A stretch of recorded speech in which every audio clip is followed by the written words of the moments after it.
The Snow Queen by Hans Christian Andersen. Story 1, which treats of a mirror and of the splinters. Once upon a time there was a wicked sprite, indeed he was the most mischievous of all sprites. One day he was in a very good humor, for he had made a mirror with the power of causing all that was good and beautiful when it was reflected therein, to look poor and mean, but that which was good for nothing and looked ugly was shown magnified and increased in ugliness. All clips may not represent the story. In this mirror the most beautiful landscapes looked like boiled spinach, and the best persons were turned into frights, or appeared to stand on their heads. Their faces were so distorted that they were not to be recognized, and if anyone had a mole, you might be sure that it would be magnified and spread over both nose and mouth.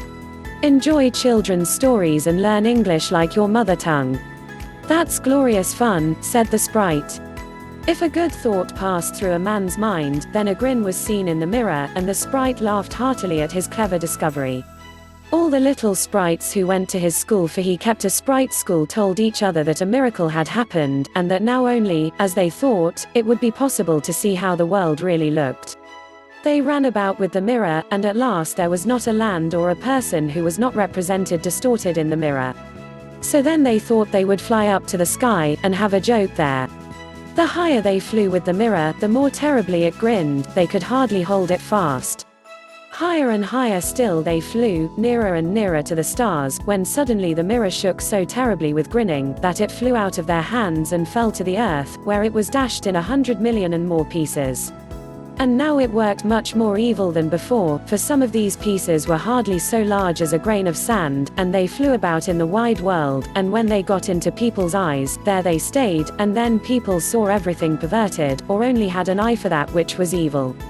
This happened because the very smallest bit had the same power which the whole mirror had possessed.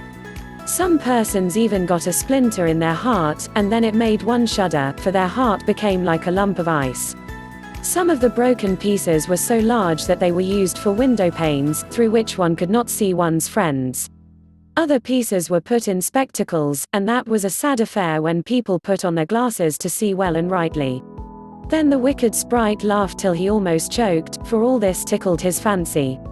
The fine splinters still flew about in the air, and now we shall hear what happened next. Please subscribe to my channel. Thanks for watching.